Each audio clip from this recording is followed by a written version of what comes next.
Hi, I'm Kathryn Delaney, and today we're going to take a look at what's in that little bottle.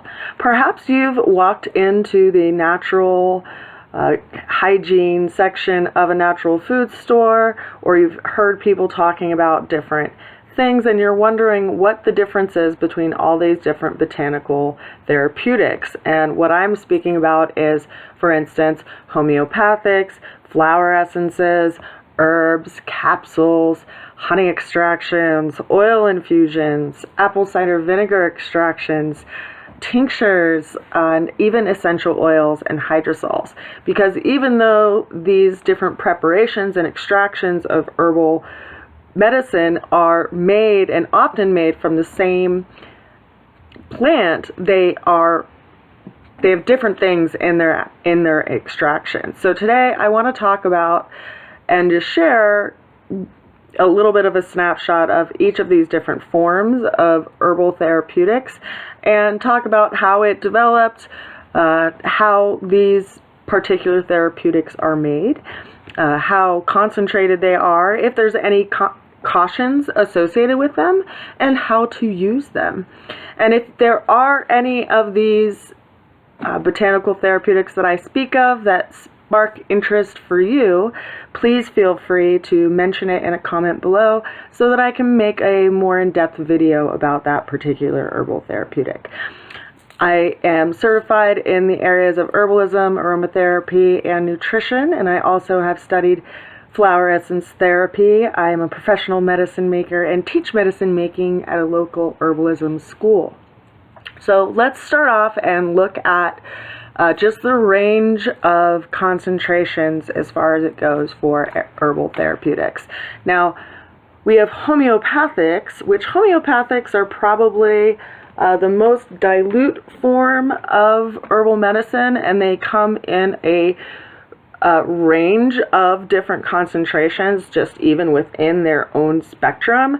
Typically, when you see homeopathic remedies, they'll come in a little plastic vial, similar looking to a chapstick vial, and it has an interesting cap in it because you twist it, and as you twist it, it releases these little sugar pellets inside of the capsule, and that is so that it can release it into the capsule and you can then pop them into your mouth without actually touching them, because homeopathics are a remedy that can be affected by just even you touching it. So let's talk about homeopathic remedies. What are they? Where do they come from? You know, when I was a kid, I remember first seeing homeopathics in my grandmother's cupboard, and my background as far as my family goes is you know, largely European with some other, you know, pepperings of different, you know, backgrounds as well, but homeopathics actually came from Germany, and they are developed by a German doctor by the name of Samuel Hahnemann. I'm not sure if I'm pronouncing his name correctly, but he discovered that like cures like. And so there was a paper that was about malaria, and it discussed how Peruvian bark was useful based on the energetics of Peruvian bark, and he questioned that. So he went on to actually take an excessive amount of Peruvian bark, and he produced the same symptoms that one would get if they were actually, you know, under the same symptoms of having malaria. So he decided that, or he thought that perhaps Peruvian bark was useful for malaria because it actually in of itself created the same symptoms of malaria. So he used it, the like, for the likeness of the actual condition. So homeopathy actually developed from that. And what you'll find when you look at homeopathic remedies is that they'll come in a range of concentrations. You'll see, for instance, 6x and 30x, and then you'll see things like 6 C and 10C and 30C and even 200C. And the thing about homeopathic remedies is that the more dilute they are, the stronger of a remedy they are considered to be, because what they do is they stimulate your body's own impulse to heal and to vitalize its own force to combat that condition. So one of the most common homeopathics that you'll see is Arnica montana, which people will often use for bruising or pre-surgery so that it actually limits inflammation and bruising within the body. So if you're interested more in that, I do encourage you to go look that up more or to inquire about it. It's really interesting stuff. Now, another type of way that you would use homeopathics, aside from it just being in a pellet form, sometimes you'll see it also in like a topical remedy. So you'll see creams and gels and things that people will use topically for different conditions, and Arnica montana is one of those for bruises and swelling for the body. Calendula, of course, is going to be useful for any condition of the skin as far as scrapes and small cuts and abrasions go. But typically for the pellet, the dosage for these is 5 pellets 3 times a day.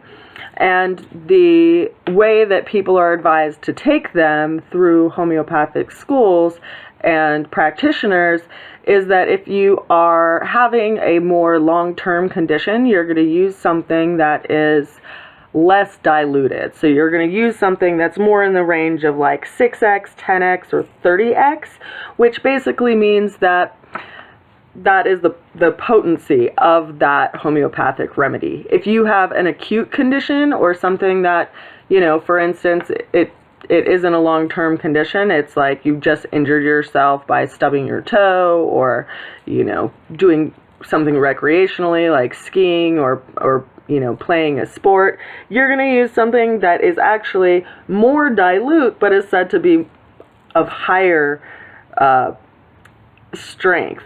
And then you could use things from like 30C up to 200C. So even though it may be counterintuitive, it's actually really effective and a powerful remedy. Now, the next remedy we're going to look at is flower essences. And flower essences are also a type of therapy that was developed by a medical doctor. In this case, it was Edward Bach. And while it's said that flower essence therapy existed prior to Edward Bach working with and developing that area of study, he definitely did develop it more and bring it to the modern day. So he developed 48 different essences of flower essences, and what they are is really, really interesting, actually. One of the more common types that you'll often hear of is 5-flower formula or rescue remedy, which people take for shock and trauma. And it is a combination of 5 different flowers in that remedy. But a lot of the flower essences that you'll find if you study Edward Bach, and there are a couple books that are good to study if you're interested in him, and I will link these below if you are interested in finding them and looking at them yourself. But what he discovered is that every physical condition is originally started by a kind of like a fault line in our emotional realm. And so he thought that if he could treat people in a subtle way, if he could treat people's emotional, like negative emotions, then he could prevent physical illness. And so he developed this therapy and basically left his medical practice to develop this therapy full time. Now, flower essences, the way that they are made is one would take, for instance, a little, they would take a crystal bowl or vessel out to wherever the plant would be naturally grown. And the important piece of creating flower essences, as well as any other botanical therapeutic, is to be really intentional and centered when you are working with the plant. Even having a period in time of meditation with the plant before you work with it can really bring you into the space of creating powerful plant medicine. But let's say you walk out into a field in the mountains and you come across a stand of daisies, and you sit with them for a while and you want to create a flower essence with them. So you would take your glass or crystal vessel and fill it with spring water. And you would take all of your tools that you're going to be using to make your flower essence, and you would make sure that you would sterilize them, because you don't want any energy from anything that they've touched prior to be on them, as well as any bacteria. So after you sterilize everything and you've put your spring water in the vessel that you're going to be making your flower essence in, you would start gathering the flowers of the plant that you're trying to make the flower essence with. And they would be ideally, it would be at a time right when the dew is still on the flower and still on the leaves, and you would be removing them very carefully with a set of tweezers and scissors so that you're not actually touching the flower in any way. And then you'd be setting those in the pool of water that you created in this vessel. And you'd fill that in this way, right, without touching any of the petals, and you'd leave that out in the sun on a cloudless day for 3 to 4 hours. And during that time, the water is going to be impressed with the vibration of the flower itself. And after that period, you would go back and you could use a leaf of the plant to remove each flower, so you're not actually touching any of the flowers again. Or you could use the tools that you've freshly sanitized or sterilized again and remove those flowers from it. And then you would be left with this, it would be the starting of a mother essence for your flower essence. And to be able to preserve that, you would combine that with equal parts of brandy. And that would be your mother essence. Now, when you go and buy a flower essence in the store, you're not buying the flower essence. You're buying what is called a stock bottle. And that's when they take this mother essence and they take 4 drops of that. Let me just make sure it's 4 drops of the actual mother essence, which is not very much, and equal parts of spring water again and brandy. And then you have your stock bottle. Now, to actually take flower essences, you could either take 4 drops of that stock bottle and take that directly under your tongue or in a glass of water or onto the skin, or you could make what's called a dosage bottle, which dilutes that stock bottle down even further. And in that dosage bottle, you could take a 1 ounce amber bottle that has a dropper in it, and you're going to fill it with spring water. And after it's filled almost all the way with spring water, you would put 2 to 4 drops of each flower essence that you want to work with into this bottle and shake it up and tap it on the base of your palm for up to 30 times to kind of activate the remedy vibrationally. And then to take this, you would put either 4 drops of it under your tongue or 4 drops in a glass of water 4 times a day. Now, what is that going to do? It's actually going to help you shift negative emotions in different areas of your life. So let's say you are a workaholic, right? Let's say you easily emotionally have like explosions. That one would be good for someone who has that situation. Cherry plum would be good for them. If you are under a time of shock or trauma, of course, rescue remedy would be good for you. If you have a sense of personality that kind of stands up and works no matter what and overworks without really looking at your own self-care, oak would possibly be a good remedy for you. So there's, if you're someone who is a chatterbox and likes to gossip about people and happens to fixate on what other people are doing all the time rather than attending to your own things, perhaps heather would be good for you. So flower essences can be taken as simples or individually in a dosage bottle. They can also be taken straight from the stock bottle, and they can also be combined as a formula in a single bottle like this. And if you are doing that, you would want to use, again, 2 drops maximum of each of your flower essences, and only up to 5 different flower essences in one formula. And flower essences are most effective if taken for, long term, if you have a long term kind of emotional state that you've been working with. But they can also create very big shifts in your life and big openings in perhaps areas that you would like to remain closed. What is interesting about them, as well as homeopathics, is that they don't interact or have any negative side effects. They don't interact with medications. One thing about homeopathics, though, is because they are such a subtle remedy, you do want to take them separately than pharmaceuticals, because pharmaceuticals can be so powerful on your system. And flower essences, if you're storing them, of course, it's good to store them away from essential oils, because essential oils are very, very concentrated substances. They're actually on the opposite realm as far as concentration goes in comparison to flower essences and homeopathic remedies. What I find when I talk to people about flower essences is that they often mistake them for essential oils, which isn't largely surprising, because some of the root, words of both of those areas of botanical medicine sound really similar.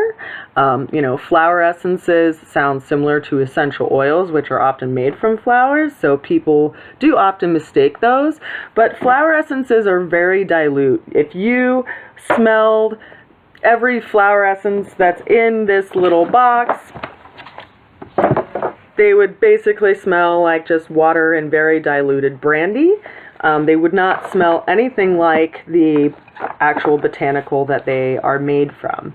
Whereas essential oils are volatile substances that are made from aromatic plants that we can smell because they're volatile and because they're primarily terpenes as well as other compounds. But we'll get to that in a little bit. So to move on from homeopathics and flower essences, let's look at just, herbs, just plants on their own, without them being extracted. There's a large range of things that you can get just from taking and eating an herb. So, for instance, if you look at hawthorn berries, or passion flower leaf, or dandelion root, or any other plant that you are going to want to make an extraction of to take, you're only going to be able to take whatever that menstruum or medium that plant matter is being extracted in is able to extract.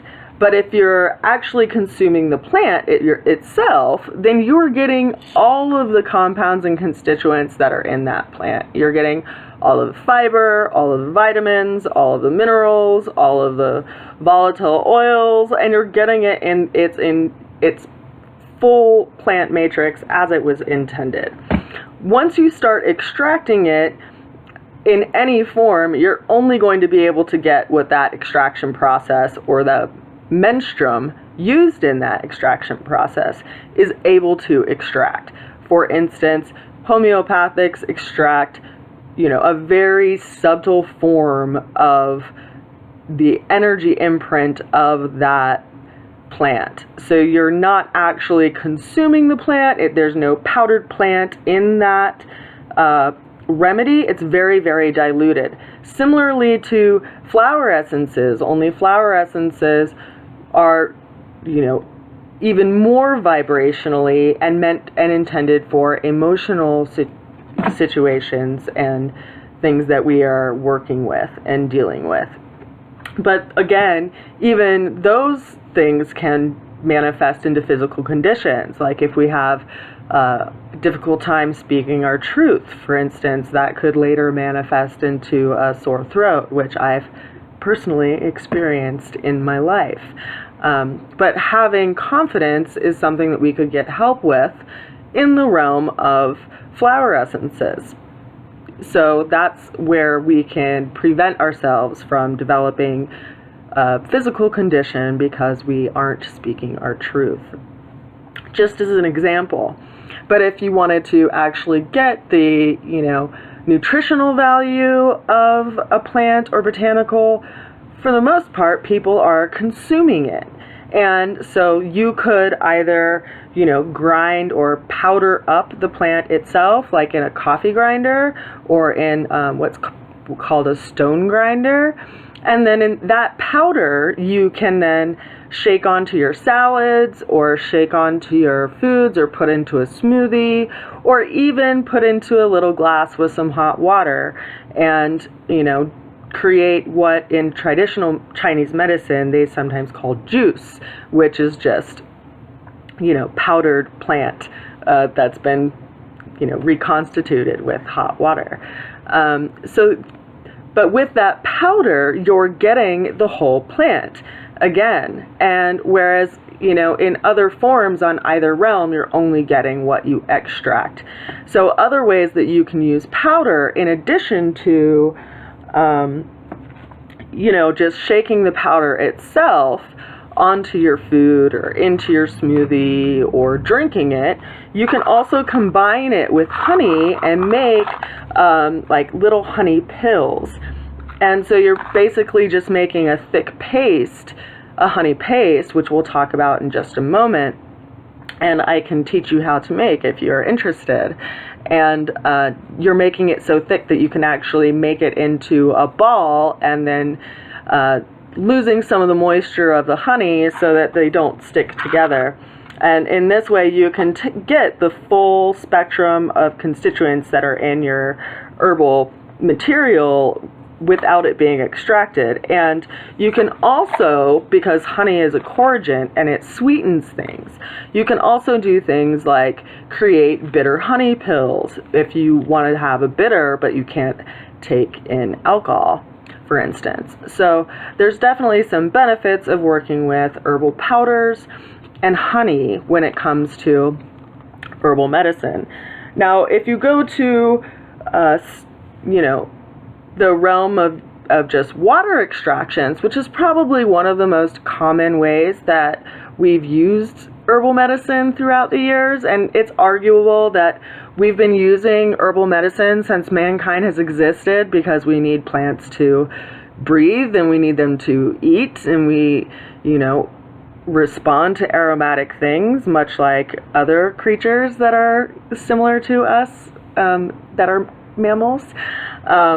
But we learn from our environment and we are attracted to things that will medicinally help us. And so we've been using herbal medicine for thousands and thousands of years.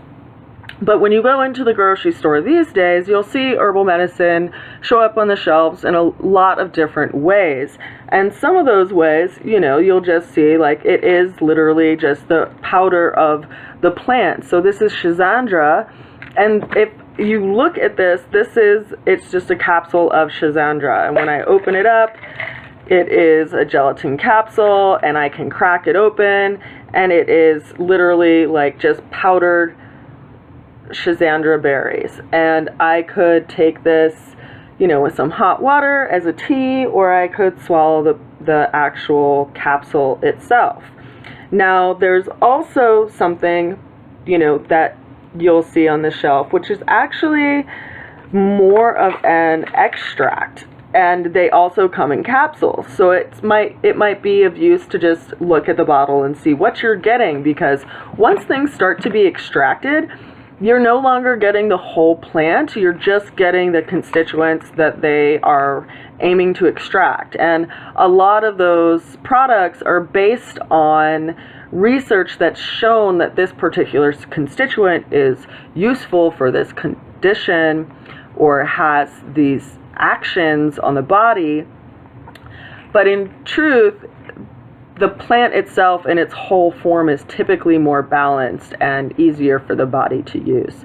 So if you are taking something like that that's an extract, you might want to take it with the natural form of the food in a lot of instances, or take it with food so the body can actually balance it out in a whole way. Now, for instance, there's popular products coming on the market that's, for instance, curcumin, which is typically sourced from turmeric for its anti-inflammatory qualities. And depending on how curcumin is extracted from turmeric, it's going to be more or less bioavailable to your body. And so these are things to consider when you look at which plants you're taking, because depending on the constituents that you want out of it, how they extracted it is going to mean a better or worse quality product. And another example is this reishi mushroom capsule. This is actually been water extracted and then powdered, so it has more polysaccharides than just the regular mushroom if it had just been powdered and encapsulated on its own, because the process of water extraction has been able to extract more of the beneficial compounds that you actually are wanting out of the reishi mushroom. So those are some things to think about when it comes to just supplements and taking in plants, whole form versus in different extractions, and when you should do it and when it's probably best not to do it. And I do, as a nutritionist, offer people a discount on supplements, so I will also put a link to that below. It's through Wellevate, and you can just go on and shop for whatever you typically use. They carry a very extensive variety of different brands and a huge range of products, not even just supplements and herbs, but also essential oils and different hygiene products and different products that you would find at a natural food store or anywhere in a health food store. But I offer people a discount, so if you use my link, then you'll be able to get a discount and get everything shipped to you. So I will leave that below too, because I think it shouldn't be expensive to get your supplements and stuff. But if you have questions about which supplements you need, and of course want a consultation, feel free to reach out to me, and I will put my information down in the comments or in the description as well below. So let's get back to water extractions. Water extractions, or what most of us know as tea, is probably one of the most common ways that we take herbal medicine. For the most part, a lot of us are introduced to tea by little packets that are very convenient, and we steep them in a cup of water for about 5 minutes, and we sip on it as a beverage. If you see the amount of tea that's in this little bag here, or this sachet, it's equivalent to what would be considered a teaspoon. It's not a large volume of plant material, and this is really more of a beverage amount of tea. Now, if you wanted to have more of like a therapeutic level of tea and actually get the therapeutic benefits of tea, you would want to lean more towards a standard infusion. Now, standard infusions are classically made in the extraction ratio of 1 to 30, or 1 part to 30 parts. So if we were to make that in just a classic mason jar, it would be 30 grams of plant material to 900 milliliters of boiled water. And it would be, water that you just, in Colorado, it's like you boiled it and you take it off the burner for a couple minutes, and then you would cover it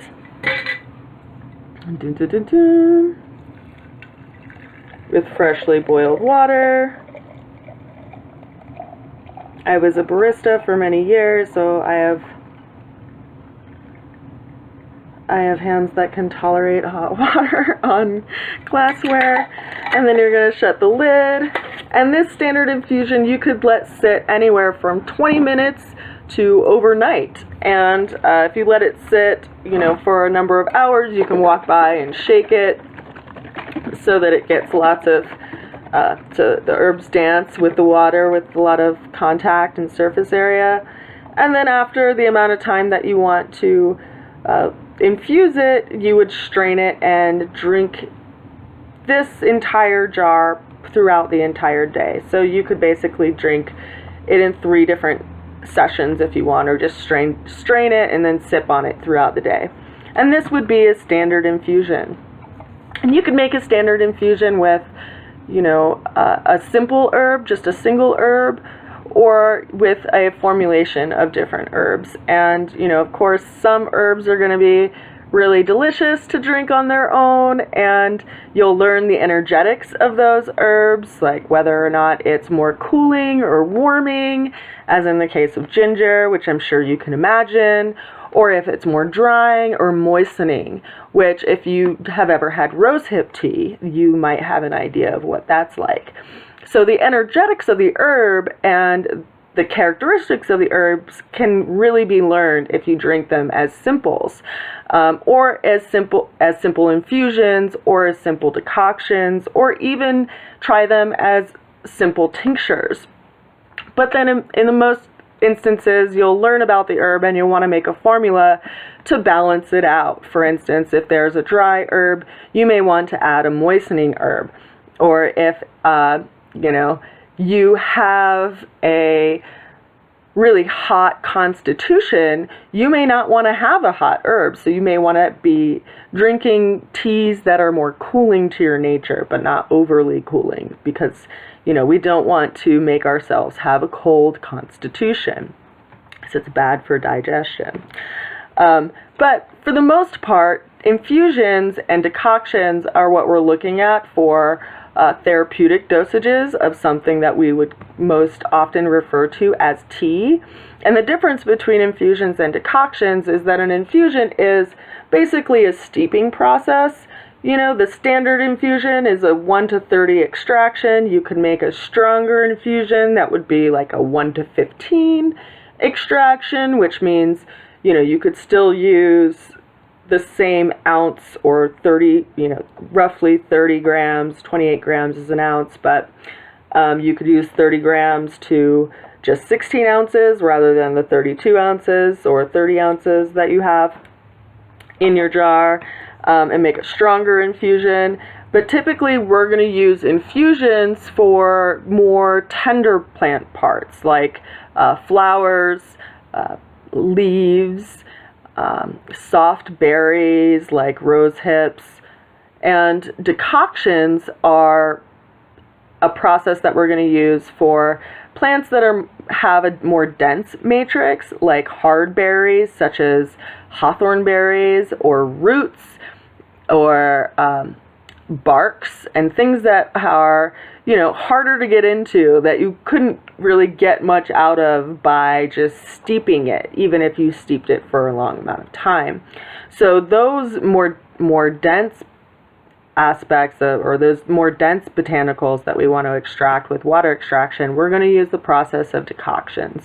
And decoctions are a process of simmering something on low for anywhere from 30 minutes to 3 hours, or more in some instances if you'd like. But consider that if you do simmer it for a longer amount of time, you're going to eventually reduce the volume of the water that you are making your preparation in, and it will be a more concentrated decoction.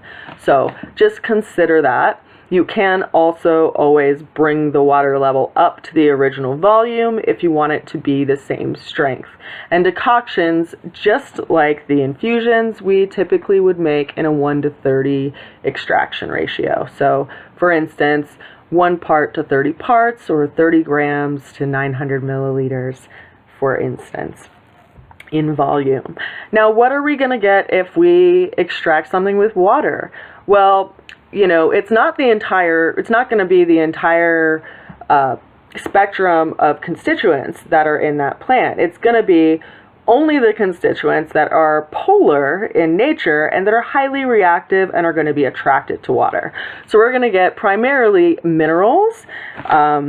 Let's see, we're also going to get a lot of mucilage. So, things like marshmallow root would be great to extract in water. We're also going to get some aromatic, simple bitters. We're also going to get acrid compounds, tannins, which is what you can taste in black tea when you've oversteeped it.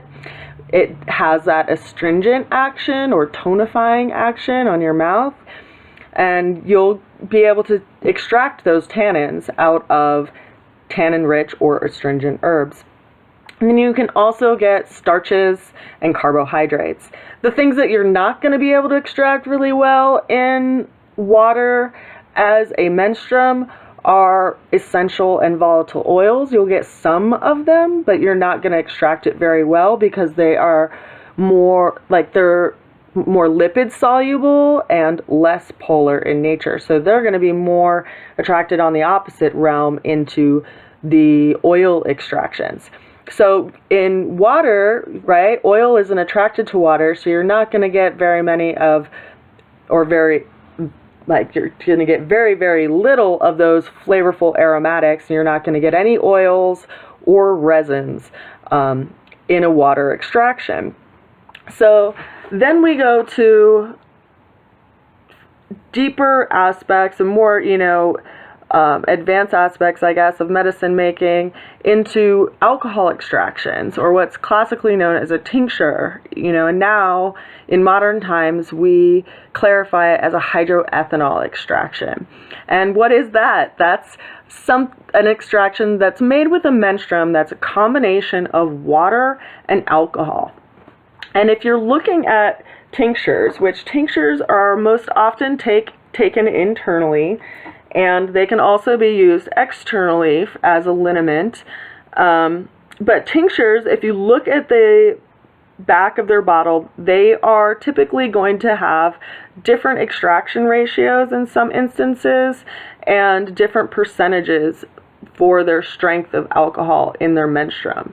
And the reason that is because depending on the constituents that are in that plant and what the aim of the medicine maker is, they're going to want to target the constituents that are going to be within a certain polarity of that water to alcohol percentage. So, for instance, you'll find that tinctures that are high in volatile oils like lavender or chamomile or anything that is highly aromatic are more commonly extracted in percentages of around 60 to 70%. And then in the instance of things that are highly resinous, you'll see that they're extracted at 95% alcohol within that menstruum.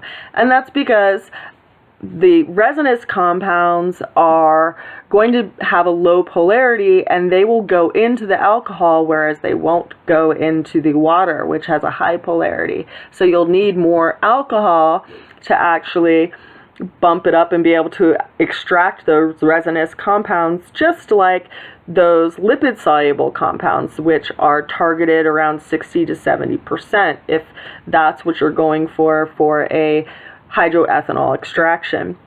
Now you'll see that if people want to extract more of the mineral content of a plant, those tinctures are going to be more towards 30% or 40%. And that's because they're more wanting to lean toward what they can extract through that watery menstruum, but they still want to use the alcohol in that menstruum as well. And why is that? Well, alcohol is a great preservative, and our teas and our decoctions, as delicious and nutritious as they are, we can't keep them for a long amount of time. We can usually only keep them for about 3 days unless you freeze them. And alcohol, if you have a tincture, it will typically stay stable for at least 1 to 2 years if you, depending of course on the plant, but if you have a menstruum that's at least 20 to 25% alcohol. So alcohol is a natural preservative as well as a great extraction menstruum, because it allows us to target and fine tune what we want to take out of that plant, because every plant has different constituents that we want to target, for instance.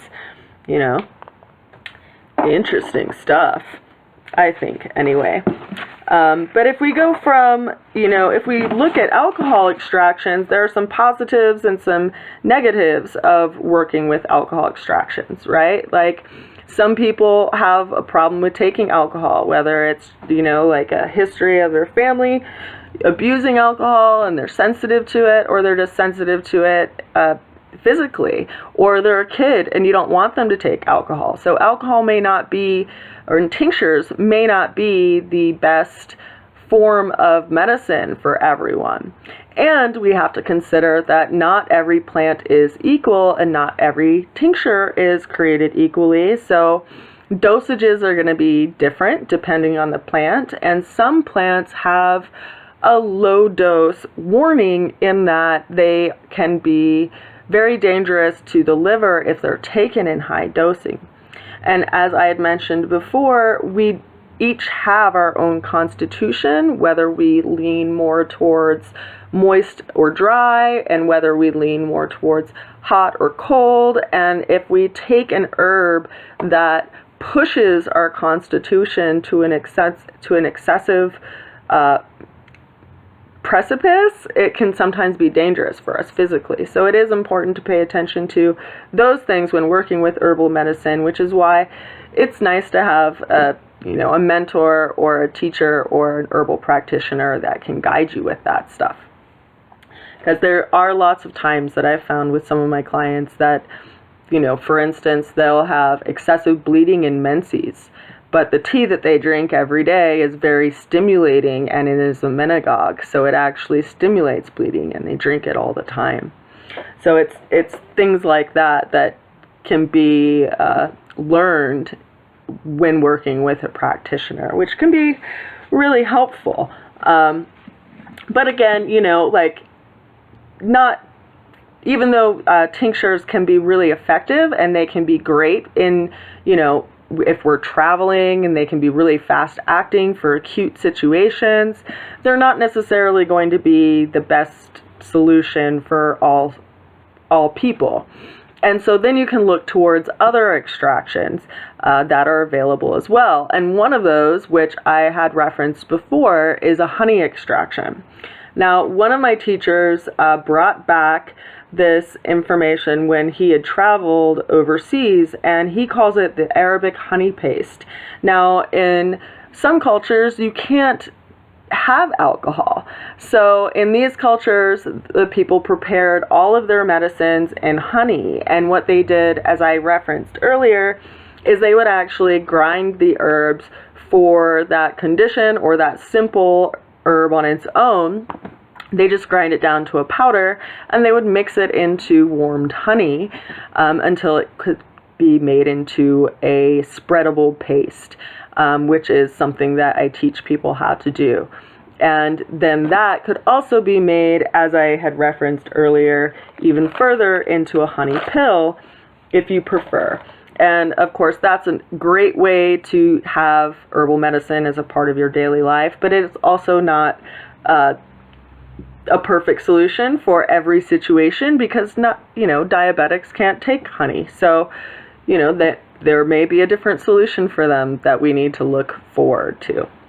Now, beyond honey extractions, we can start looking at how we're going to use herbs topically, and how we're going to extract them in a substance that we can use on our skin and therapeutically to treat our muscles, to treat scrapes and tears and wounds.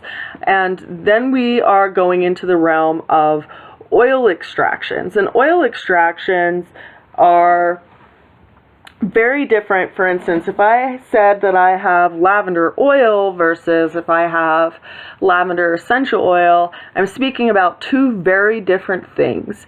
Lavender infused oil, I am going to take, for instance, this is actually some calendula oil that I am in the process of making, so I can put it into some lotion that I'm getting ready to make and ship out.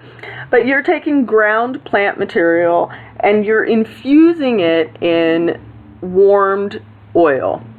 In this instance, I used organic olive oil, and I had this in a warm water bath, and I can teach you how to make that as well.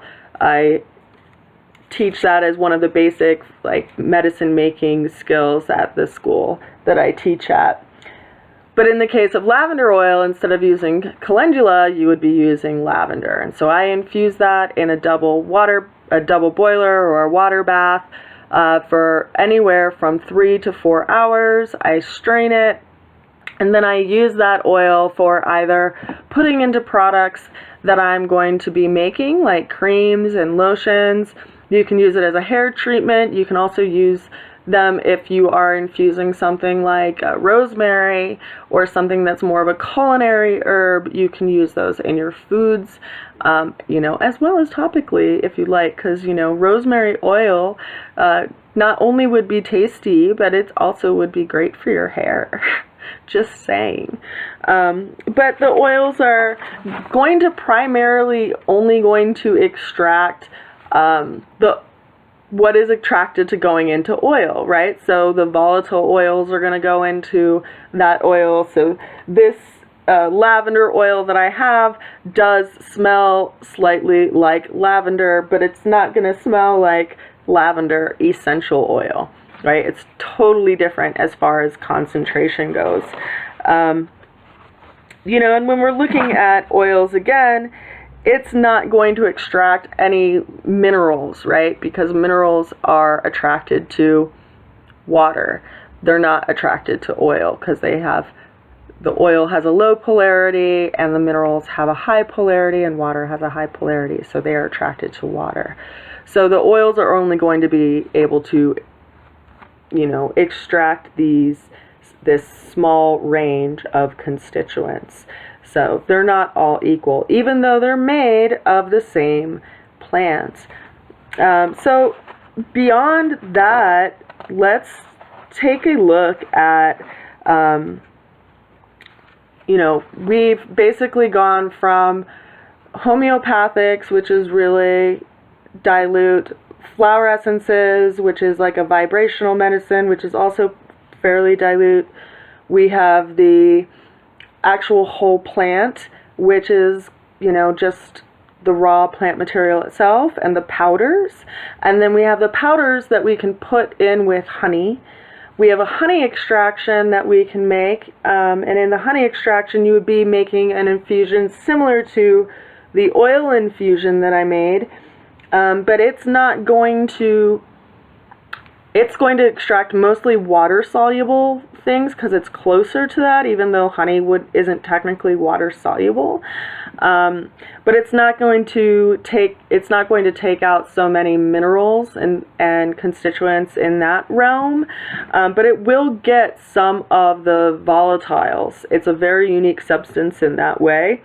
And so honey is a great menstruum for being able to add to powders and to also use if you're making like medicinal meads and things like that you want to infuse with honey. It's also a great part of making what's commonly called fire cider or oxymel, which is a combination of a honey extraction and a vinegar extraction. Vinegar extractions are traditionally called acetums, and the vinegar extractions are going to extract a lot of minerals. And in that realm, so when you can combine those two different extraction mediums, they balance out and create a whole new thing. And that is a great cold remedy. I've also been told that it's a great remedy for this virus that's been going around right now. It's helped a couple of my friends kick it because it's, a food-based remedy. And in the one that I sell, it's an infused honey and an infused vinegar with turmeric and ginger and garlic and horseradish and hot peppers and fennel, and oranges, and so it's really high in immunity building plants as well as anti-inflammatories, and it amps up the body's vitality to fight off fevers and illness. And I personally have kicked a cold with it just like overnight. So oxymels and fire ciders are really powerful forms of food-based medicine that are a combination of the two extractions of the honey extraction and the vinegar extraction. Now you can also have what's called as an elixir, which is when you combine a honey extraction with an alcohol extraction or a tincture extraction. And when you do that, you just want to make sure that the end result that you come up with has at least 25% alcohol so that it will stay stabilized.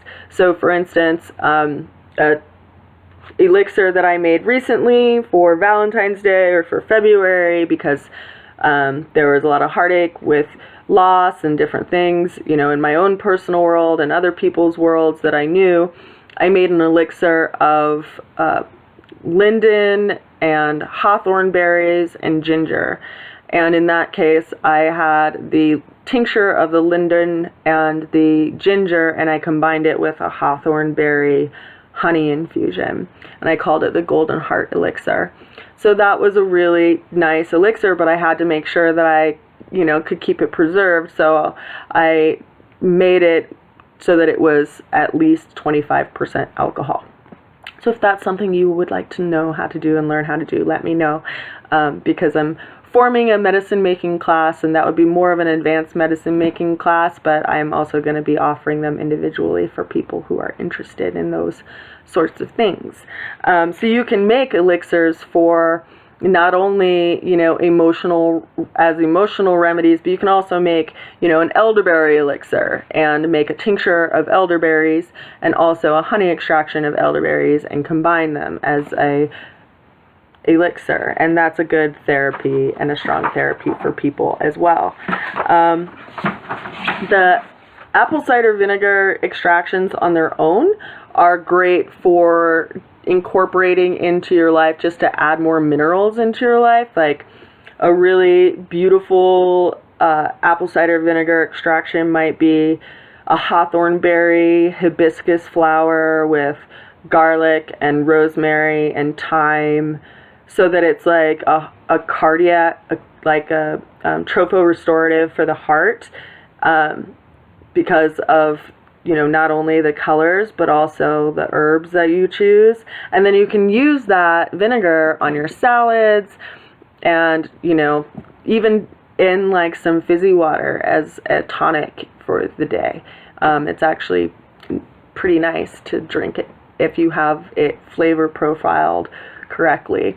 And then you can also make what's called a shrub, which is a non-alcoholic beverage, which is a combination similar to how you would make an oxymel or fire cider, only you don't use all the hot herbs. You use more like berries and astringent leaves so that it can create a really nice flavor profile. For instance, I made a blackberry sage shrub, and so what I did is I warmed the honey, I mashed the berries and the sage up in the honey, and then I strained it, and then I soaked that mark that I had in the honey in apple cider vinegar. And then I strained that and I combined the two of those. And then that shrub, I would just take an ounce of that and pour it into some carbonated water for a really nice, refreshing beverage that's alcohol free and is really nice on a hot day, and a summer evening, and just a nice way to chill out, even if you're in a crowd of people who are sipping on alcoholic beverages, because it's a fancy drink and you don't have to worry about being able to drive home. So that's a fun way to use medicine making. Now let's jump out of those kind of extracts that we use with menstruums to the realm of essential oils. And essential oils are one of my lifelong passions. I've been working with them since I was 14. So, 14, 24, 34. Ooh, man, 28 years. I've been working with essential oils. And I developed an app a couple years ago to actually help people learn how to use them and dilute them properly, called the Acenta Aromaticum app, and I'll put a link to that below if you're interested in looking that up. But the reason why I created that app is because through the years of my studying essential oils and getting certified and making products, I've come across a lot of people who use them in ways that kind of make me nervous, and that's partially because I am a studied herbalist and aromatherapist. So I understand that there is this range and big difference between, having lavender and using it in this form versus having lavender and using it in this form. And that's what inspired me to actually create my app.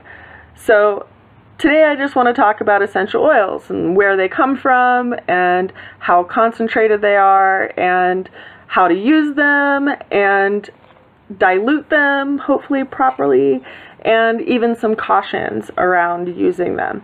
And I am someone who first discovered them because I had a skin condition and I went to find something over the counter and it didn't work, and then I read that essential oils were really effective for it. And then around that same time, I also discovered that I was allergic to all synthetic fragrances that were in most of the things that I use to clean my body and clean my clothes. And so I had one of those moments in life where it seems like it's a hard situation, but it ends up being really fortunate because it introduced me to one of my greatest allies, which are essential oils. And the reason why I am so passionate about them is because they're one of the few aromatic substances that touches on and has the ability to affect all aspects of us as humans. They can work with us not only physically and therapeutically, but they also affect our mental bodies and our emotional bodies and our spiritual bodies. And a lot of our experiences that we have in life are shaped by and imprinted in our memories by scent. And so we have this really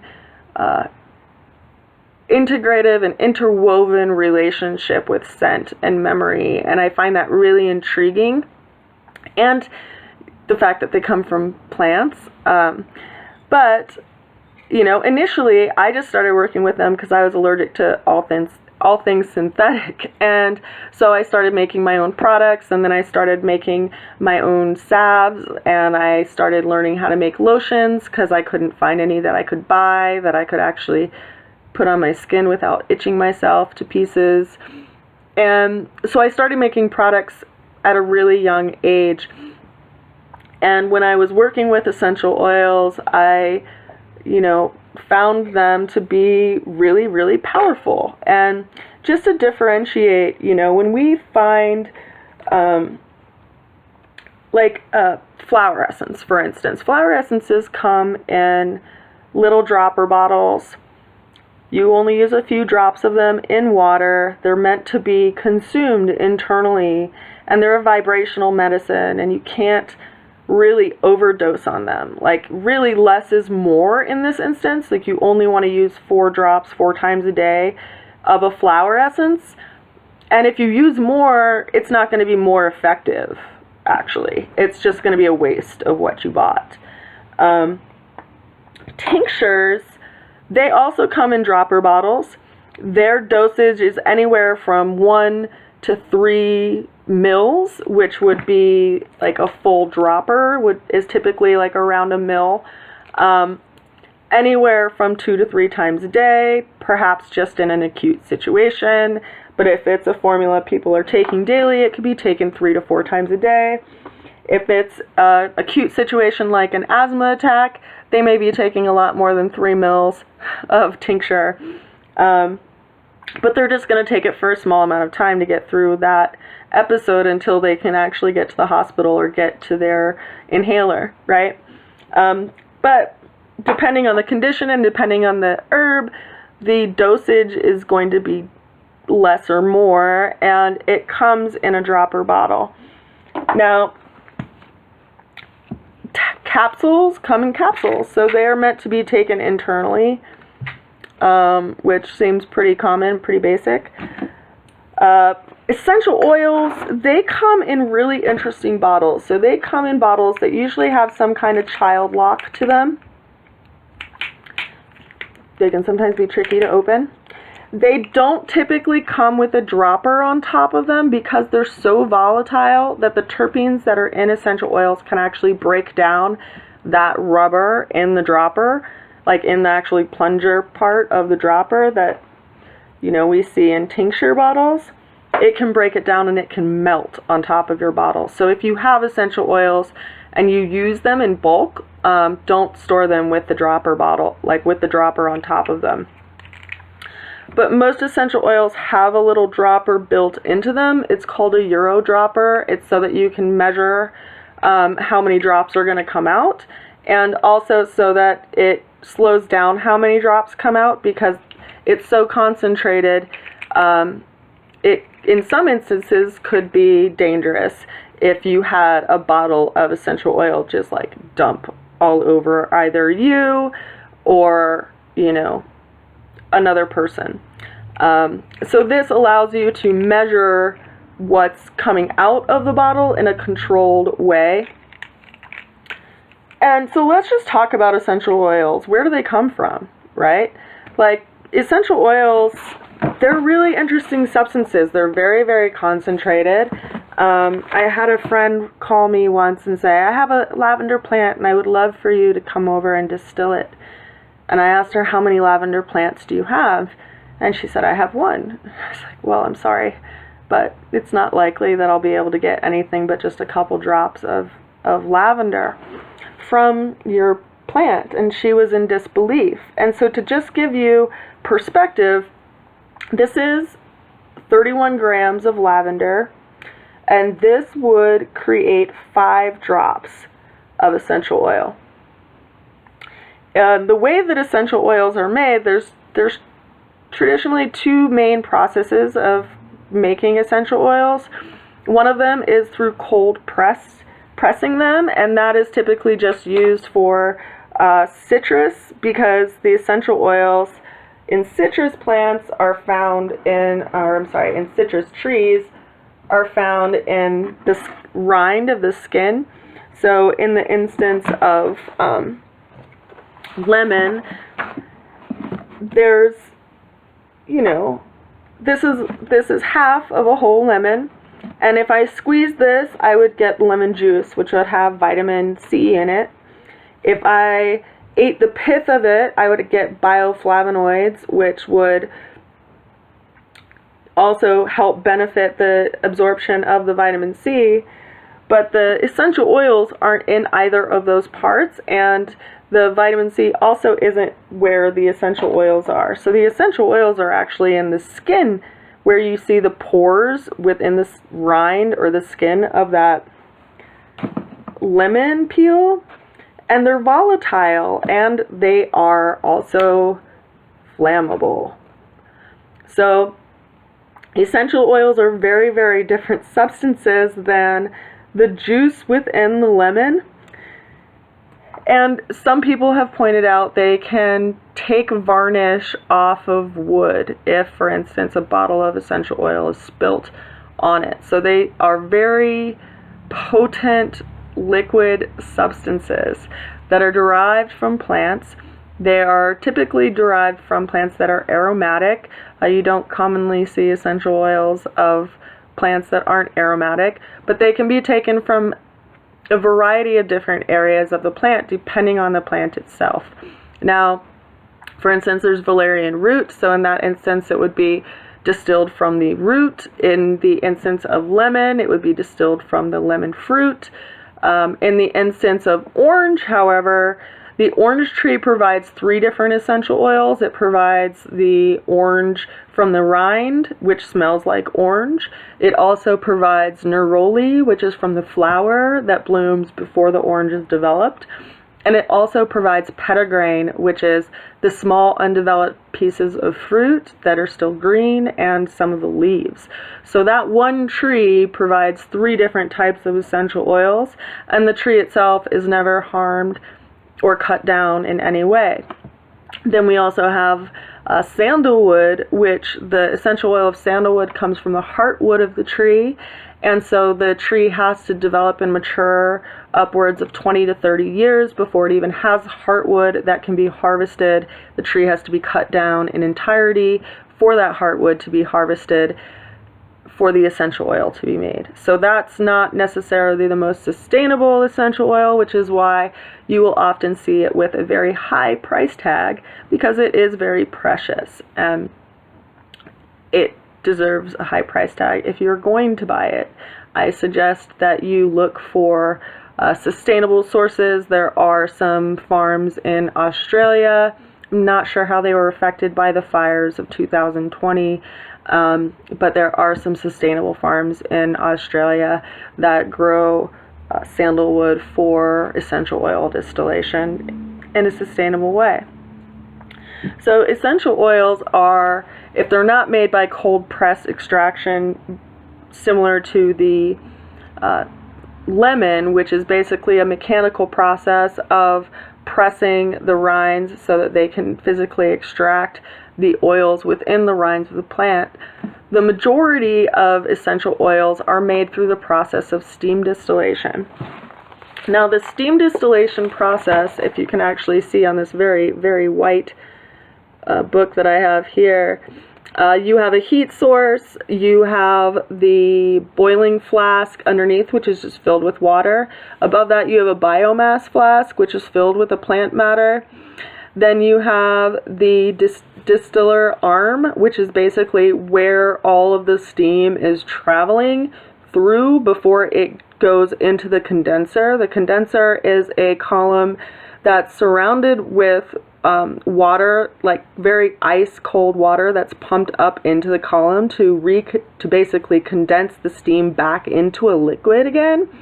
Then that liquid falls into this one of the very last chambers, which is a separation flask, and in here you will see some lines drawn which represent a hydrosol, which is this more voluminous amount of material here at the bottom of the column, and then this really thin layer on top which represents the essential oil, because there is so little essential oil that is made from plants. In the instance of lavender, as I had shown you, in 31 grams of lavender you would only get 5 drops of essential oil. So consider that they are very precious substances, and it is very important to dilute them, because unlike flower essences and homeopathic remedies and tinctures do have some cautions, but the flower essences and the homeopathics you can't really overdose on. The tinctures, of course, if you drank enough of them, of course you could get drunk because there's a lot of alcohol in them, in some of them. Most of them really only have about 50% alcohol, and they're more expensive than, alcohol you could buy in the grocery store, so it's not cost effective to try to create a habit off of drinking tinctures, if that makes sense. The herbs that make them more expensive than it could possibly make it worth it. But that aside, the essential oils, they are very, very highly concentrated, and even though they're natural substances, there are warnings associated with them, because not all essential oils have the same level of safety to them. For instance, citrus essential oils and some root essential oils are what is called phototoxic, in that if you put them on your skin and expose that skin to the sun within 12 hours of using them, it could actually make it more possible for cancer to develop on your skin. It could also make your skin more sensitive to the actual UV rays. And so it creates situations where people can get like long-term burns and damage to their skin that doesn't go back to normal because of that heightened sensitivity to the sun when their skin was exposed to it after exposing after putting essential oils of specific varieties on their skin as lotions or as some topical scent, for instance. Then there's also different essential oils that could just cause some irritation to your skin, depending on your own sensitivity level. And then there are times when essential oils can actually develop what's called a sensitization. People can develop a sensitization toward an essential oil, which often, from what I've seen in my practice and in my work, it often develops from using essential oils in excessive concentrations or undiluted. The person will basically become sensitive to it. And then what happens, because the plant, there are, in some instances, 200 to 300 different constituents in each different essential oil. And if there is, for instance, a particular constituent that you become sensitized to, not only will you be sensitized to that essential oil that originally triggered you, but you'll also be sensitized to every essential oil that has that particular constituent in it that caused that reaction. So it's really important to dilute them properly. And aside from that, there are also essential oils that have more dangerous cautions associated with them, and some essential oils that have more time associated cautions associated with them. For instance, ones that you would avoid using for an infant, and essential oils that you would avoid using for a woman who's pregnant because they could stimulate bleeding, or they could be antispasmodic, and they're classified as an emmenagogue because they do have a stimulating influence on blood flow, and that's not something that you want a woman to be using if she's pregnant, because it could actually stimulate losing the child. So there are cautions with using particular essential oils, and there are also cautions around dilutions and how strong of formulas you should be making. So consider that if you make a lotion, or if you want to make a massage oil, if you are going to make a 1 ounce volume of massage oil, at maximum you should be using 2% essential oil in that, which is only 12 drops of essential oil for that entire 1 ounce or 30 mils of fixed oil, which is pretty dilute. And I bring that up because I've had discussions with many people who just either don't count how many drops they put in their products that they're making, or they aren't aware why it's so important that you should really dilute them properly. And the reason is because in the instance of massage oils and lotions, of course, because you're covering a large surface area of your body, and everything that you put on your skin is going to absorb into your bloodstream and eventually be processed by your liver and your kidneys and until it leaves your body and is processed. And because it's a lipid-soluble form of botanical, a lot of times it can be stored in people's fat cells, and it's not necessarily processed, it can just be stored. Or in some instances, like where people are using things in excessive amounts, it can be damaging to some organs of the body if they aren't used appropriately. So how do you use essential oils?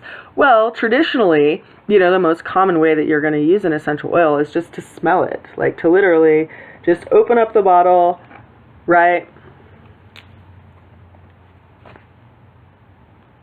And smell it. And just in the action of inhalation, that essential oil is going to go into your olfactory bulb, hit your amygdala, go into your hypothalamus, your pituitary gland. It's going to affect all of these areas within your brain because they go through the blood-brain barrier because they're small enough molecularly. And in that way, it's going to be able to affect all systems of your body through your nervous system. And as you know, a lot of essential oils have been noted for their ability to help us with conditions such as anxiety, lavender being a very strong one.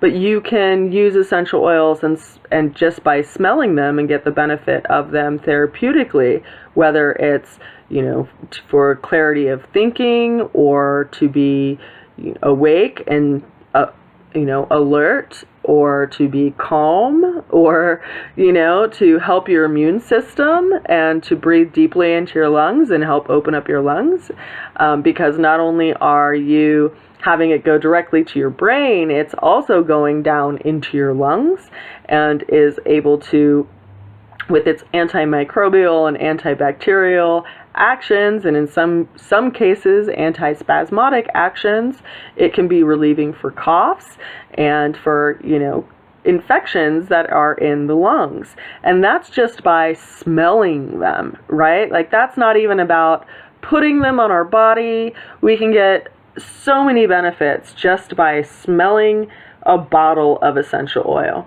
And that doesn't even use what's in your actual bottle, so there's no loss to it. But you can also diffuse it in a water diffuser or in a nebulizer and actually have it go into the atmosphere and purify the air, or have other people enjoy the benefits of the essential oil as well just by putting it in the air. But you should be considerate in that instance, because there are some people that are very sensitive to specific aromatics because of traumas that have happened in their lives.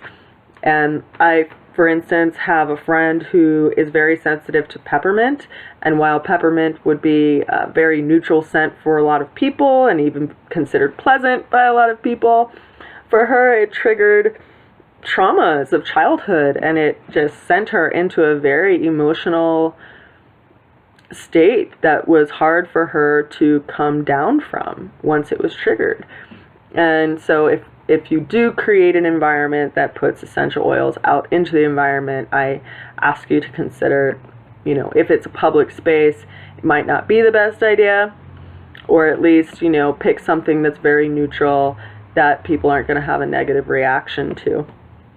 Aside from the diffusions, we can also use essential oils topically, which, as I mentioned earlier, if you're making a massage oil or a lotion, I recommend making it only at 2% and no higher.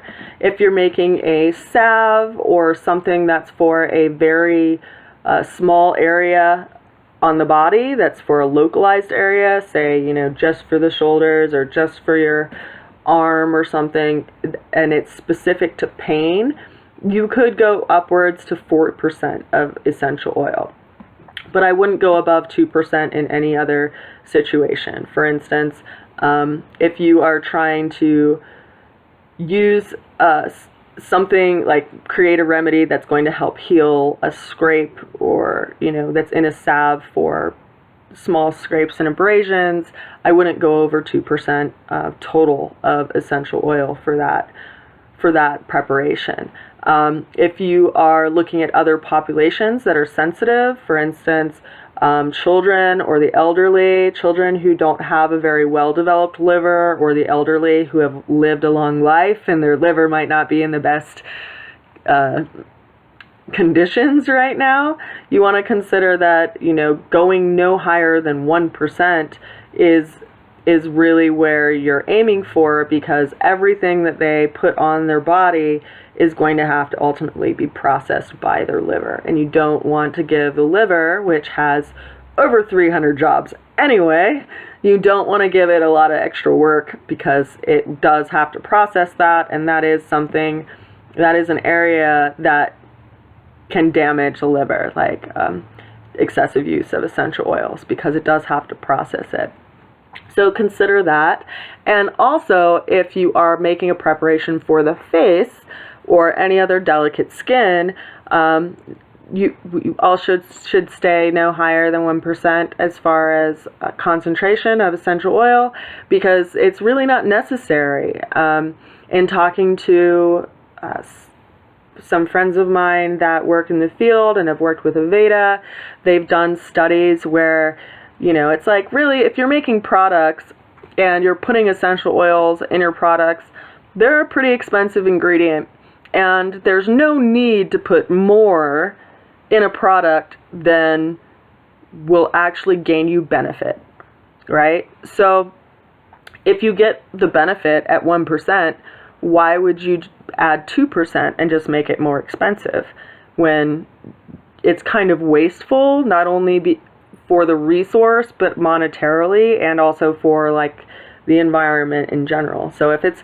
effective at a lower percentage, stay at the lower percentage, because it is more gentler for the delicate face skin, and it's not necessary to go over 1%. And consider that, like, your nose is right here, and your eyes are right here, and your mouth is right here, and if you put something on your face that's really high in concentration, not only could it be irritating for your delicate skin, but it could also be irritating to your eyes, and it could be irritating just to smell it all the time.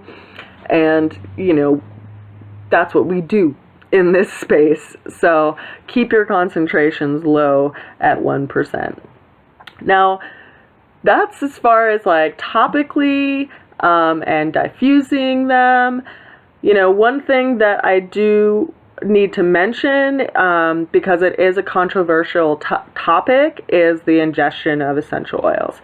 Now, I am a level 2 certified NAHA member, which means that I am a advocate of safe use of essential oils, and I really do caution people against ingestion of them. And the reason is because there's a lot of risk in ingesting essential oils, because not only can you do damage to your liver and your kidneys, but it's also kind of dangerous in the way that it's not giving you the benefit in a lot of instances that you would think that it would. For instance, I've had discussions with people that assume that putting lemon essential oil in their water is the same as putting a slice of lemon in their water, and they are very, very different things. Like, you're not going to get any vitamin C out of the lemon essential oil. You're not going to get the qualities that you're going to get from an actual wedge of lemon, as far as the alkalinity and the benefits of consuming this. And you're really just going to get those antiseptic, antibacterial, antimicrobial qualities of lemon essential oil, but it's going to float on the water, and it could possibly be caustic to your throat tissue, depending on the conditions of your throat tissue. So it's really not interchangeable, and it's really not even, a good use of the lemon essential oil. And then in other instances, I've met people who, if they're wanting to like scent themselves, they'll just like douse themselves with pure essential oil, and you'll get a lot more out of your precious little bottle if you dilute it. And if you want to make a perfume, of course, you can make it at a higher concentration than 2%. Typically, to make a perfume, you would be making it at around 20 to 30% of essential oil and putting it in a carrier of either jojoba or fractionated coconut oil or a perfumer's alcohol. But consider that if you're making a perfume, you aren't typically going to be putting that 30% concentration all over your body, or, oh my gosh, I hope not, because you would be a very fragrant human being that might not be tolerable to most people. But you'll typically only put perfume on like pulse points, on like very small areas of your skin. You're not covering yourself with it, which is why it's okay to make that at a higher concentration. But there's this range, and I've noticed when I'm making people more of like the spiritual blends, like I will channel blends for people, and it's really interesting to see what comes through for them when I ask their guides and archangels what they need. And those blends are really powerful for people, and yet that I'm not called to make them at very high concentration, and it's showing up to me similarly to the way that homeopathics and flower essences work, in that when it's a lower concentration or more dilute, it actually affects us on our spiritual body more so than on our physical body, which of course makes sense to me. So it's interesting, and there's a lot of,